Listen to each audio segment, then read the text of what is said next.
Thank you for joining me, the Wise Widow, today during this episode of navigating grief through the holiday season. The holiday season, especially Christmas, can be an incredibly challenging time for widows navigating grief. Memories of the past, celebrations with our loved one can invoke a mix of emotions. Sadness, loneliness, sometimes guilt for finding moments of joy. Here today, I want to give you some suggestions to help you cope and find meaning during this Christmas season.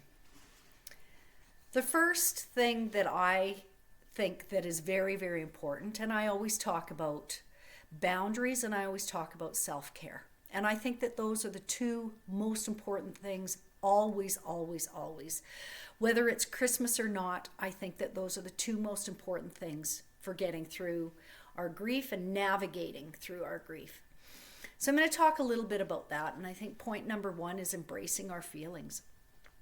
We have to embrace how we are feeling, whether it's sadness, whether it's joy, whether it's emptiness, anger. All of those different emotions come up, and Christmas brings it up even more because we have people that are around us always wanting us to be happy and wanting us to join in the festivities. But we have to respect our feelings. We have to embrace how we are feeling all the time. And this is an even more important time to be able to do that. Allow yourself to feel however it is you are without guilt. You cannot have the feeling of guilt for any of your other emotions. For those of you that like to write or will write, journaling sometimes will help us through this. Or just sit down with a really good friend or a family member that will listen to you, that you can truly confide in of how you're feeling this Christmas season. It's not an easy time, whether you're a new widow or whether you've been a widow for 5 years, 10 years. There's a lot of widows that I know that are a lot further in their journey than I am. And they say Christmas is one of the hardest holiday seasons because everybody's together and wanting to feel festive, and sometimes we just don't. So embrace your feelings. That is number one. That is allowing yourself and giving yourself the respect that you need to get through this holiday season. Honor your partner's memory. Create maybe a new holiday tradition that you light a candle on Christmas Eve. I'm starting a new holiday tradition, and I had said previously that I'm going to share it with you, but I'm not quite ready to share it yet. And I'm going to show everybody what I'm starting to do, and I'm going to do this every year, and I think it's something as my grandchildren get older that they will enjoy doing it with me, and it will be a way of honoring and remembering Pop Pop. So that's sometimes what we can do. For some people, start a new tradition. Sometimes the old traditions are fun to do too, and they can be a little bit sad because you are missing your loved one. But to honor them, some of you might want to keep on with some of those same traditions. So it depends on how you feel, depends on what the emotion is behind it, whether you're wanting new traditions or whether you're hanging on to some of the same traditions that you always had even before your loved one passed. Another tradition that is sometimes really good is sometimes our partners would have a favorite dish that they liked. Keep making that dish. Keep doing it. Keep baking it or making it, whatever it is that your partner loved. And while you're eating it, enjoy every bite, thinking of how much your partner would be enjoying that.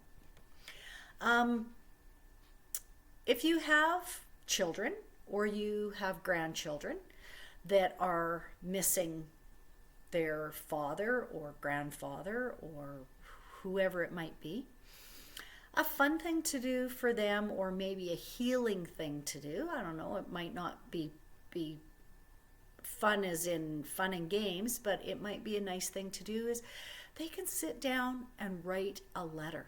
If they're old enough that they're at that age, sit and write a letter to their grandfather or father, whoever it might be, saying what their feelings are, maybe what their hopes and dreams are, maybe what they're wanting for Christmas, or just try to figure it out of what works for them, and it might help give a little bit of comfort to them as well.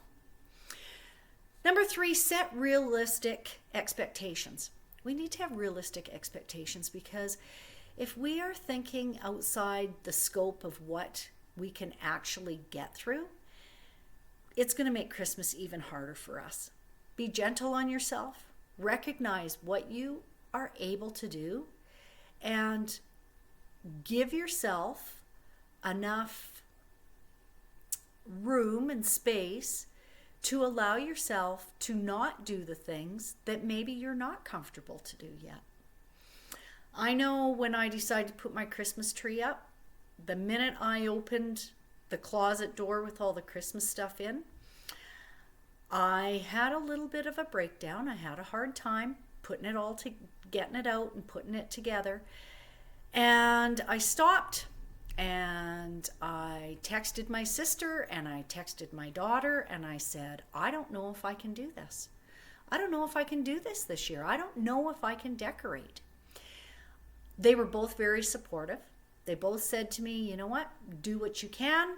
If you can't do it, close the closet door and don't do it this year. You got to do what works for you. So don't let people tell you what you have to do or tell you how to feel. Some people go, oh, you have to put up a Christmas tree, or you have to do this. Set your boundaries. Stick to your boundaries. If it is something that is painful for you and you absolutely cannot and do not want to do it, then don't do it. Communicate with others what you're able to do and what you're not able to do. Things don't have to go back to the way they were. Sometimes setting a new normal. When we got a Christmas tree, Daryl used to always go out. We used to cut a real one. I didn't do that this year. I bought this little artificial one. It's only 5 feet tall. It's nice and small. This year I put blue lights on it because I felt like it is a blue Christmas. And I'm doing it for me of what I want, because I originally said, oh man, why am I decorating my house? Why am I putting up a Christmas tree? No one's coming to my house. I'm going to my daughter's and I'm doing this and doing that. And my sister said to me, you're not putting it up for someone else, you're putting it up for you. And now that it's up, I'm so happy that I did, because I love to sit in the evening with the fireplace going and the lights on the Christmas tree, and I just sit and I watch it, and it comforts me, and I think it's beautiful, and that is a part of my healing. Seek support from people around you that can give you support, that are able to support you, people that you trust, that you can confide in, that you can connect with. Widow groups is another thing. I am actually on, I believe it's the 19th, a Wednesday. It's the Wednesday right before Christmas. I am putting on a Zoom and having a meetup with as many widows that want to, and we're going to talk about Christmas, and we're going to talk about what works for us, and people can share if they want or just listen if they want. So if you want to be a part of that Zoom, you can either private message me on Facebook, or you can email me at wisewidow23@gmail.com. and reach out to me, and then I can get the link to you over Zoom, and I would love for you to join me on that Zoom. It's going to be at 7 o'clock Mountain Standard Time. So whatever time that is for you, if you are in a different time zone than I'm in, I would love for you to join that Zoom. I think that it will be healing and comforting to a lot of people. So that's my way of trying to support my group a little bit as well. Number 5, focus on self-care. And I've talked about that a lot. Self-care is so important. If you need to take a rest or a nap because it's just so hard, that's what you got to do. Some people say they find comfort in doing a little bit of baking or cooking. Do that. And if you need to take your baking and donate it because you don't have anybody around to eat it and you don't want it, do some baking.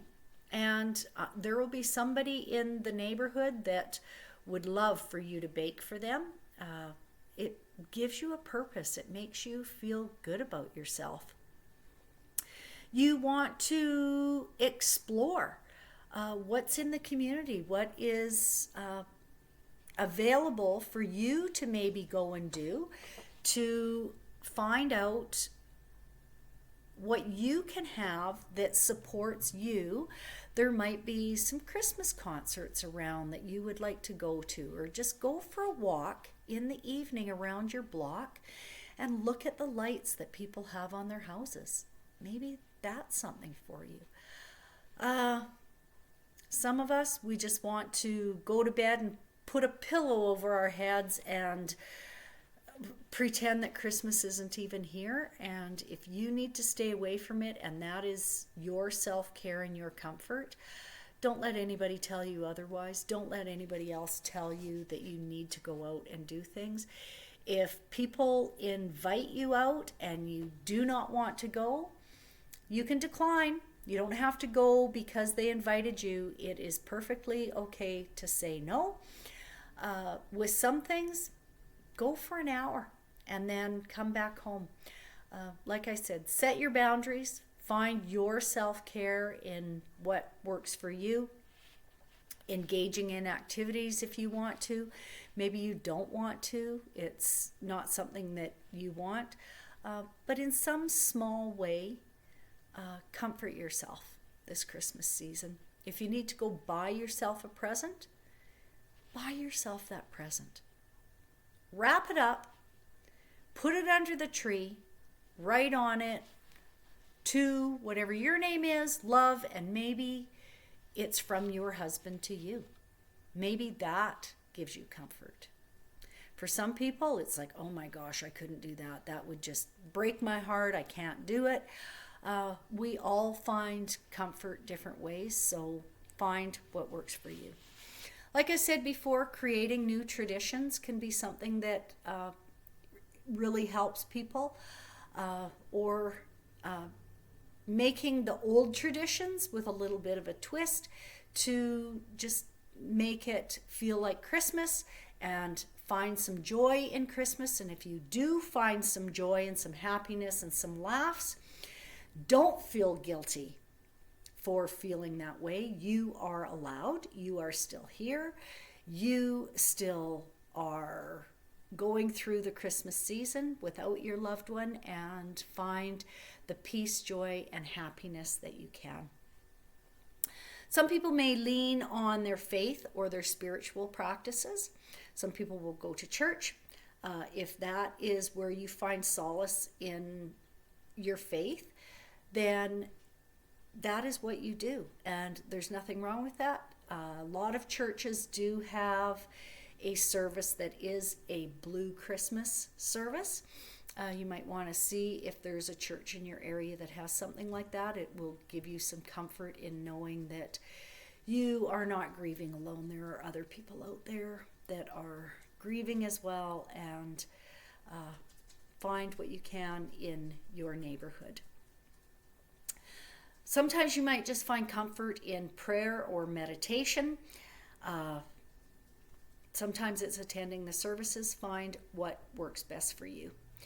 Celebrate the small joys. Focus on where your gratitude is. Finding gratitude in things, and I believe when you put gratitude out there, it sends more gratitude back to us. Whether it's family, friends, going and having a cup of tea with somebody and being able to celebrate the Christmas season with someone, or maybe it's sitting and having a cup of tea by yourself, looking at your Christmas tree. Oh, dear Abby here, running around making some noise. She has brought me a lot of comfort. I'm really happy that I have Abby. But remember, this season is about your grief. Like I said before, it doesn't take a holiday. And it's okay this season looks different than it has in the past. Take each moment and each activity or each event one at a time, and moment by moment what you can handle. And if you need to step away, put yourself in a room by yourself for an hour and have a little cry, you can do that. Maybe you can find joy in visiting with family and friends, or playing games, or doing what works for you. Set some new traditions, or building on your old traditions. If you would like to share some of the things you do on the Wise Widow platform on my Facebook page, please feel free. I'm going to be putting up a post basically talking about some of these points of trying to get through the season. And Abby's making a lot of noise right now. She decided to come and rat around. So anyway, I thank you for joining me with this, and I hope that you find some comfort this Christmas season. Take care.